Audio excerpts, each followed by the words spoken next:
Hey everybody, it is Read Aloud time. We are reading Tales of a Fourth Grade Nothing by Judy Blume. So, yesterday we read, hold on. Before I get started, you are free to pause the video and you can go get yourself a snack. You can go get a drink. You can get comfy, chill, put in some headphones. Because guys, read aloud time, if you were here at school, we'd be laying down on the carpet, chilling, eating snack, having a good old time. So I want you to do the same thing at home. So I want you to get comfy. I want you to start enjoying read alouds. And tomorrow is halfway through the book. We're on chapter 4 today. There are 10 chapters, and so tomorrow we'll be on chapter 5. And you are going to have an assignment after chapter 5. So that's pretty exciting. So I need you to make sure you are listening to our read alouds because we do actually do some assignments with them. I'm just not going to give you an assignment every day because I want it to be a fun, relaxing time. So are you guys ready for chapter 4? I know I am. Chapter 3 was hilarious. Remember, the dad, he wouldn't eat it. He was pretending to be a dog. Fudge was pretending to be a dog on the table. He wouldn't eat his dinner. And so the dad's like, eat it or wear it. Put him in the bathtub and dump cereal on his head. Would y'all's parents do that to you? I think maybe mine would if I wasn't eating. Because it's really important to get our nutrition in. But I thought that was so funny that he dumped the cereal on his head. Okay, so this chapter is called My Brother the Bird. My Brother the Bird. Who knows what Fudge is going to do this chapter? I am ready to find out. All right. If you need a pause, go get your drink, go get your soda, go get your whatever. Then you go do that and then come right back. We live near Central Park. On days, I like to play there after school.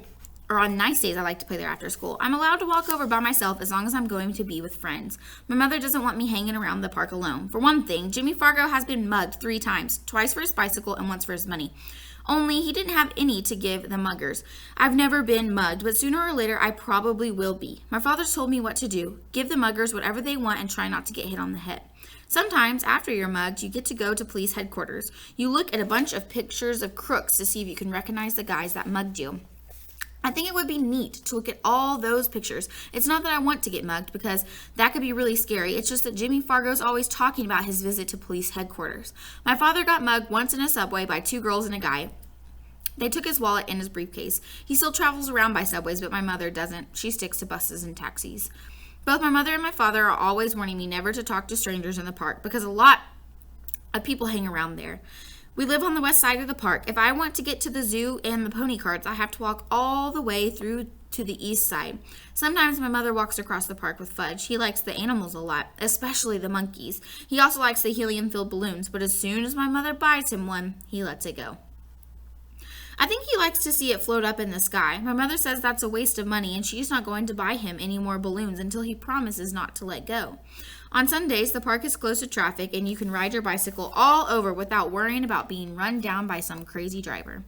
Even Fudge can ride. He has a little blue toddle bike, a present from my father's client, and when he rides, he makes motorcycle noises. Vroom, vroom, vroom, he yells. In the fall, the leaves turn darker and drop off the trees. Sometimes there are big leaf piles on the ground. It's fun to jump around in them. I never saw bright red, yellow, and orange leaves until the day my father took us for a drive in the country. The reason the leaves don't turn bright colors in New York is the air pollution, and that's too bad because yellow and orange and red leaves look really neat.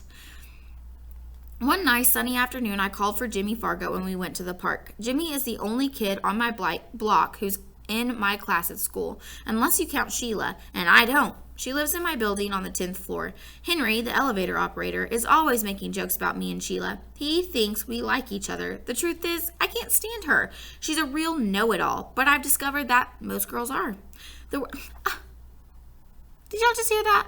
That's hurtful. He just said most girls are real know-it-alls. The worst thing about Sheila is the way she's always trying to touch me. When she does, she yells, "Peter's got the cooties, Peter's got the cooties." I don't believe in cooties anymore. When I was in the 2nd grade, I used to examine myself to see if I had them, but I never found any. By 4th grade, most kids give up on cooties, but not Sheila. She's still going strong, so I have to keep a safe distance from her. My mother thinks Sheila is the greatest. She's so smart, my mother says, and someday she's going to be a real beauty. Now that's the funniest because Sheila looks a lot like the monkeys that Fudge is so crazy about. So maybe she'll look beautiful to some ape, but never to me.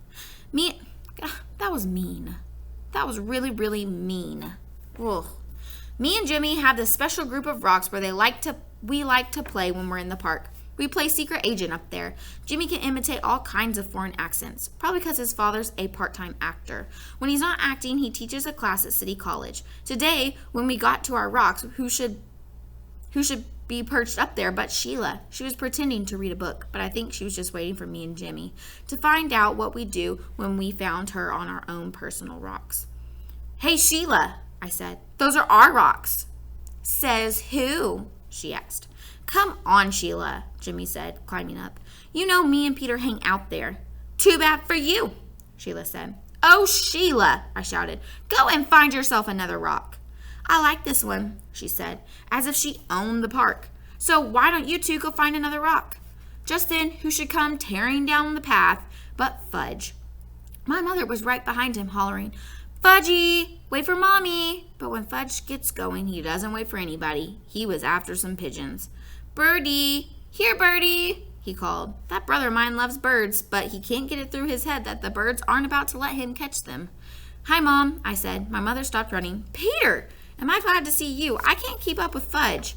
Mrs. Hatcher, Sheila called, scrambling down from our rock. I'll watch Fudge for you. I'll take very good care of him. Can't I, Mrs. Hatcher? Oh, please. Sheila jumped up and down and begged some more. Jimmy gave me an elbow in the ribs. He thought that my mother would let Sheila watch Fudge and then we'd be rid of her. We'd be free to play secret agent, but Jimmy didn't know that my mother would never trust Sheila with her dear little boy. Fudge, in the meantime, was screaming, Come back, birdies! Come back to Fudgy! Then my mother did a strange thing. She checked her watch and said, You know, I do have to run back to the apartment. I forgot to turn on the oven. Do you really think you can keep an eye on Fudge for just 10 minutes? Of course I can, Mrs. Hatcher, Sheila said. I know all about babysitting from my sister. Sheila's sister Libby is in the 7th grade. She's about as beautiful as Sheila. The only difference is she's bigger. My mother hesitated. I don't know, she said. I've never left Fudge before. She looked at me. Peter? What? Will you and Jimmy help Sheila watch Fudge while I run home for a minute? Oh, Mom, do we have to? Please, Peter, I'll be right back. I'll feel better if all 3 of you are watching him. Sure. What do you say? I asked Jimmy. Sure, he answered. Why not? But I'm in charge of Fudgy, aren't I? Sheila asked my mother. Well, I guess so, my mother said to Sheila. You probably do know more about babysitting. Why don't you all take Fudge over to the playground? Then I'll know where to find you. Swell, Mrs. Hatcher, Sheila said. Don't you worry, Fudgy will be just fine. My mother turned to Fudge. Now, you be a good boy for 10 minutes. Mommy will be right back, okay? Good boy, Fudge said. Good, good, good. As soon as my mother was gone, Fudge took off. Can't catch me, he hollered. Can't catch Fudgy. Go get him, Sheila, I said. You're in charge, remember? Me and Jimmy horsed around while Sheila ran after Fudge. When she caught him, we decided we'd better go to the playground like my mother said. It was a lot easier to keep an eye on him in a smaller place. Anyway, Fudge likes to climb on the jungle gym, and that way he can't get lost. As soon as we got to the playground, Sheila started chasing me. Peter's got the cooties, Peter's got the cooties, she yelled. Cut that out, I said. So she chased Jimmy. Jimmy's got the cooties, Jimmy's got the cooties. Me and Jimmy decided to fight back. So what if she's a girl? She started it. We grabbed her by the arm. She squirmed and tried to get away from us, but we wouldn't let go. We hollered really loud. Sheila's got the cooties, Sheila's got the cooties. All 3 of us were so busy fooling around that we didn't notice Fudge. Guys, just wait for this. Oh my gosh, I just read ahead a little. Fudge up on the jungle gym until he called. Peter, Peter. That's how he says my name. What? I asked. See? See?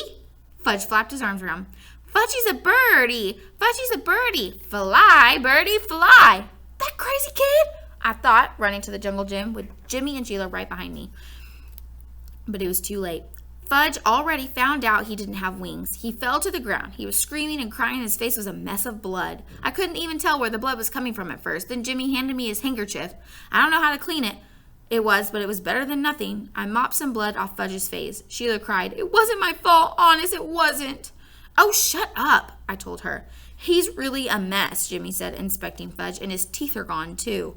What are you talking about? I asked Jimmy. Look in his mouth, Jimmy said. Now, while he's screaming, see? He's got a big space where he used to have his front teeth. Oh, no, Sheila screamed. He's right. Fudgy's teeth are gone. Fudge stopped crying for a minute. All gone? He asked.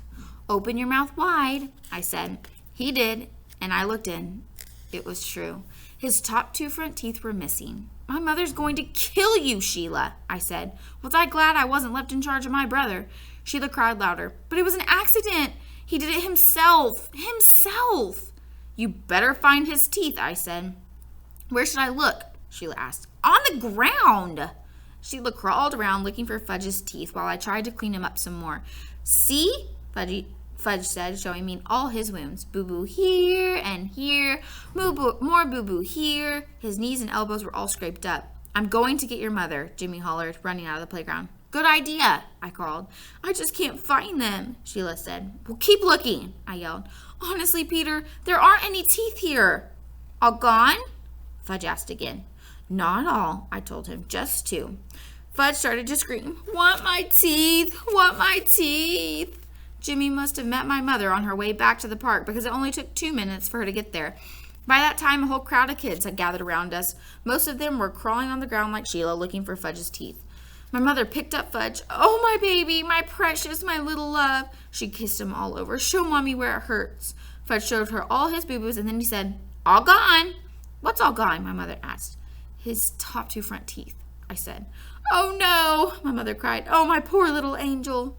Sheila sniffled and said, I just can't find them, Mrs. Hatcher. I've looked everywhere, but Fudge's teeth are gone. He must have swallowed them, my mother said, looking into Fudge's mouth. Oh, Mrs. Hatcher, how awful. I'm sorry. I'm really very sorry, Sheila cried. Well, what happened to him? I'll be all right, Sheila, my mother said. I'm sure it was an accident. Nobody's blaming you. Sheila started bawling again. My mother said, Let's go home now.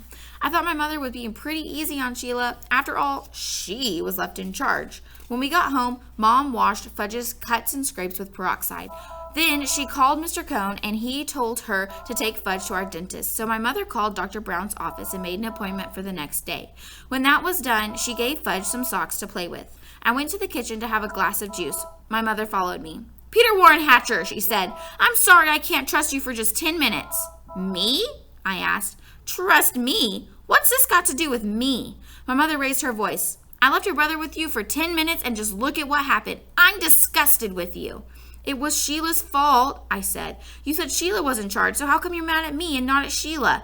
I just am, my mother shouted. I ran to my room and slammed the door. I watched Dribble walk around on his favorite rock. My mother's the meanest mother in the whole world, I told my turtle. She loves Fudge more than me. She doesn't even love me anymore. She doesn't even like me. Maybe I'm not a real son. Maybe somebody left me in a basket on our doorstep. My real mother's probably a beautiful princess. I'll bet she'd like to have me back. Nobody needs me around here, that's for sure. I didn't eat much supper that night, and I had a lot of trouble falling asleep. The next morning, my mother came into my room and sat down on my bed. I didn't look at her. Peter, she said. I didn't answer. Peter, I said some things yesterday that I didn't really mean. I looked at her. Honest? I asked. Yes. You see, I was very upset over Fudge's accident, and I had to blame somebody, so I picked on you. Yes, I said. You sure did. It wasn't your fault, though. I know that. It was an accident. It could have happened even if I had been in the playground myself. He wanted to fly, I said. He thought he was a bird. I don't think he'll try to fly again, my mother said.